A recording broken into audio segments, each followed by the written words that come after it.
Pemirsa, puluhan kendaraan dipaksa memutar balik dalam penyekatan di Lembang, Bandung Barat. Penyekatan dilakukan karena Lembang masuk dalam zona merah COVID-19.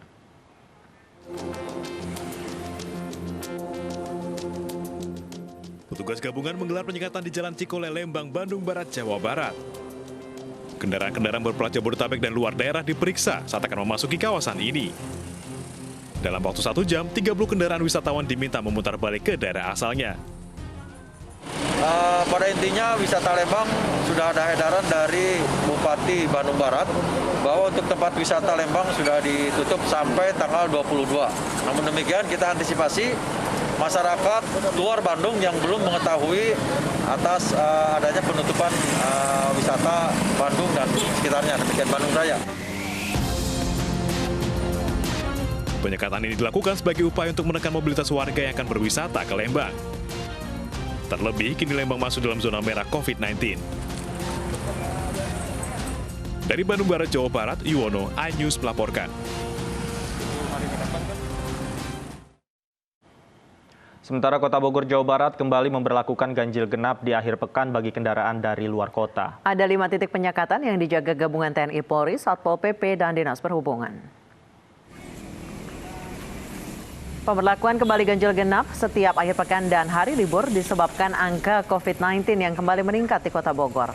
Seluruh kendaraan masuk ke Kota Bogor dialihkan ke pintu keluar Bogor Selatan atau Baranang Siang. Penyekatan dilakukan di 5 titik gerbang masuk Kota Bogor di gerbang Jalan Pajacaran, Warung Jambu, kawasan Air Mancur, Tajur, dan di kawasan Empang diberlakukan satu arah dari Bogor Trade Mall ke arah Empang.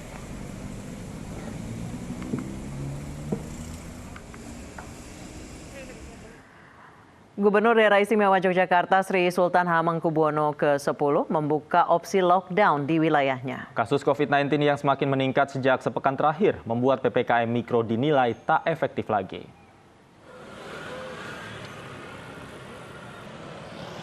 Daerah Istimewa Yogyakarta tengah menghadapi lonjakan kasus COVID-19 dalam sepekan terakhir. Kamis lalu penambahan kasus COVID bahkan mencapai rekor dengan total 595 kasus. Kabupaten Sleman menyumbang angka tertinggi, yaitu 235 kasus. Atas kondisi ini, Pemprov DIY membuka opsi lockdown jika kasus semakin tak terkendali. Terlebih, PPKM Mikro dinilai sudah tidak efektif. Kita kan sudah bicara PPKM ini kan sudah bicara nangani di RT RW, RT pedukuhan. Nah, kalau itu pun gagal mobilitasnya seperti ini, ya kan? Kalau weekend, ya terus mau apa lagi ya loh? Di sisi lain, DPRD DIY menyambut baik pertimbangan opsi lockdown oleh Pemprov DIY. Meski demikian, kebijakan lockdown harus dirumuskan secara terperinci agar dapat berjalan lancar. Dari Yogyakarta, Heri Trijoko, iNews melaporkan. Wali Kota Surakarta Gibran Rakabuming Raka menolak wacana lockdown sepulau Jawa. Menurut Gibran, penanganan COVID-19 tiap daerah berbeda-beda dan jika ada karantina kembali berpotensi menyulitkan pemulihan ekonomi. Gibran beranggapan lockdown se-Jawa akan merugikan wilayah yang tidak termasuk zona merah. Menurutnya saat ini yang harus dikebut adalah vaksinasi. Untuk memperoleh kekebalan imunitas serta PPKM Mikro harus benar-benar dipatuhi warga.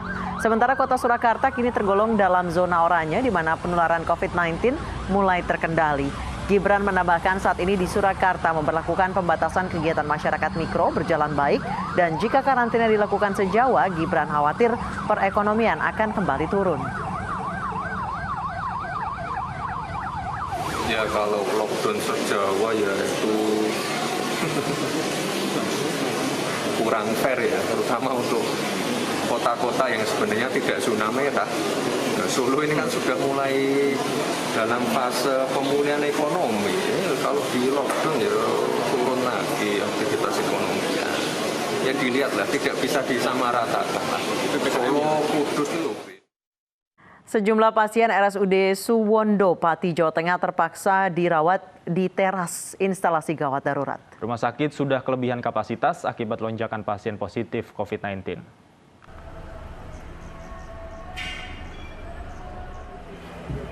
Sejumlah pasien yang datang ke RSUD Suwondo terpaksa ditampung sementara di teras rumah sakit. Bahkan jika tak ingin menunggu, pihak RSUD meminta pengantar untuk mencari rumah sakit lain. Dalam beberapa hari terakhir, ruang IGD dan perawatan RSUD Suwondo kelebihan kapasitas akibat lonjakan pasien COVID-19.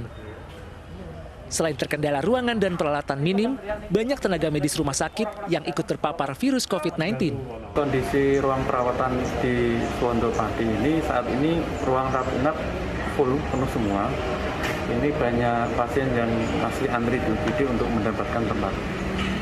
Menurut data terbaru di lapangan, angka positif COVID-19 di Pati, Jawa Tengah mencapai lebih dari 200 kasus. Dari Pati, Jawa Tengah, Atta Suharto, iNews melaporkan.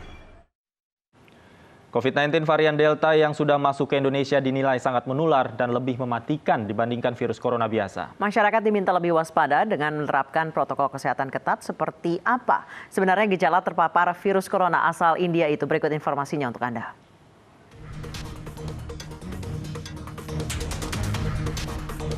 Virus corona varian Delta asal India telah menyebar di sejumlah daerah di Indonesia. Di antaranya DKI Jakarta, Kudus Jawa Tengah, dan Bangkalan Jawa Timur. Kasus COVID-19 di wilayah-wilayah ini meningkat tajam beberapa waktu terakhir dan menjadi sorotan. Menurut penelitian, COVID-19 varian Delta dinilai lebih cepat menular dan memiliki gejala lebih parah. Gejala yang dialami pasien terpapar corona Delta diantaranya mual, muntah, sakit perut, selera makan hilang, dan nyeri sendi. Selain itu, sakit kepala, pendengaran terganggu, dan sakit tenggorokan. Ada pula pasien yang mengalami demam, pilek, hingga kekurangan darah dan pembekuan darah. Varian Delta ini 50% lebih menular dibandingkan varian corona Alpha yang lebih dulu masuk ke Indonesia. Selain itu, varian ini bisa memperburuk kekebalan tubuh pasien berusia lanjut. Satgas COVID-19 meminta masyarakat lebih disiplin menerapkan protokol kesehatan untuk mencegah penularan COVID-19 jenis apapun, yakni dengan selalu memakai masker, menjaga jarak, dan rajin mencuci tangan. Tim Liputan iNews melaporkan. Komunitas pendukung pasangan Jokowi Prabowo atau Jokpro 2024 meresmikan kantor Sekretariat Nasional mereka di kawasan Mampang, Jakarta Selatan. Salah satu gagasan komunitas ini adalah terkait jabatan presiden 3 periode. Peresmian Sekretariat Jokpro digelar hari ini di kawasan Mampang, Jakarta Selatan. Pendirian komunitas ini bertujuan untuk menyatukan pendukung Jokowi dan Prabowo agar tak terjadi polarisasi dalam Pilpres 2024. Komunitas ini juga memiliki gagasan presiden 3 periode. Namun melalui jubirnya, Jokowi telah menyatakan menolak wacana tersebut. Nah, mengenai Jokowi Prabowo sendiri, kita melihatnya sebagai sebuah solusi terhadap masalah pembelahan atau polarisasi ekstrim di masyarakat Indonesia yang 2014, 2017, 2019 itu makin dalam, makin kencang, dan kita lihat nanti bahayalah tahun 2024 yang akan datang, bahaya banget gitu. Jadi supaya jangan terbelah dan dibikin belah-belah, udah satu aja nih, satuin aja dua ini. Kami mengingatkan kembali bahwa Presiden Joko Widodo tegak lurus terhadap konstitusi, Undang-Undang Dasar 1945, dan setia terhadap amanah reformasi 1998. Sesuai pasal 7 Undang-Undang Dasar 1945, amandemen pertama yang berbunyi, Presiden dan Wakil Presiden memegang jabatannya selama masa. Pemirsa, pemerintah optimis pemulihan ekonomi nasional akan sukses melalui sinergitas dan koordinasi antar kementerian dan lembaga. Salah satunya adalah peran penting BPK Republik Indonesia melalui monitoring dan rekomendasi yang dikeluarkan. Pemerintah mengeluarkan berbagai stimulus terutama untuk menghadapi tantangan kemiskinan, ketimpangan, dan pengangguran akibat dampak pandemi. Stimulus ini juga dilakukan sebagai upaya pemulihan ekonomi nasional. Perjuangan untuk membangkitkan ekonomi dari pandemi COVID-19 masih akan terus berlanjut dengan koordinasi dan sinergi antar seluruh stakeholder. Pada webinar yang diselenggarakan oleh Badan Pemeriksaan Keuangan Republik Indonesia atau BPKRI, Erlangga Hartarto optimis perekonomian Indonesia akan rebound di tahun 2021 dengan perkiraan pertumbuhan hingga 5,3%. Dan kami juga sadar bahwa tentunya BPK perannya sangat penting dalam proses pemulihan ekonomi dan monitoring evaluasi yang dilakukan akan menjadi rekomendasi tersendiri untuk mematangkan kebijakan ekonomi. BPK kemudian memutuskan untuk melakukan risk-based comprehensive audit atas pengelolaan dan tanggung jawab keuangan negara dalam penanganan pandemi COVID-19 dengan memperhatikan audit universe sesuai dengan Undang-Undang Nomor 17 Tahun 2003 tentang keuangan negara.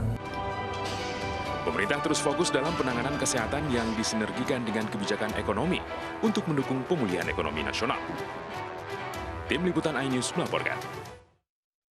Antar anak berobat, mobil diambil paksa oleh debt collector. Usai jeda kami segera kembali, tetaplah di iNews Sore.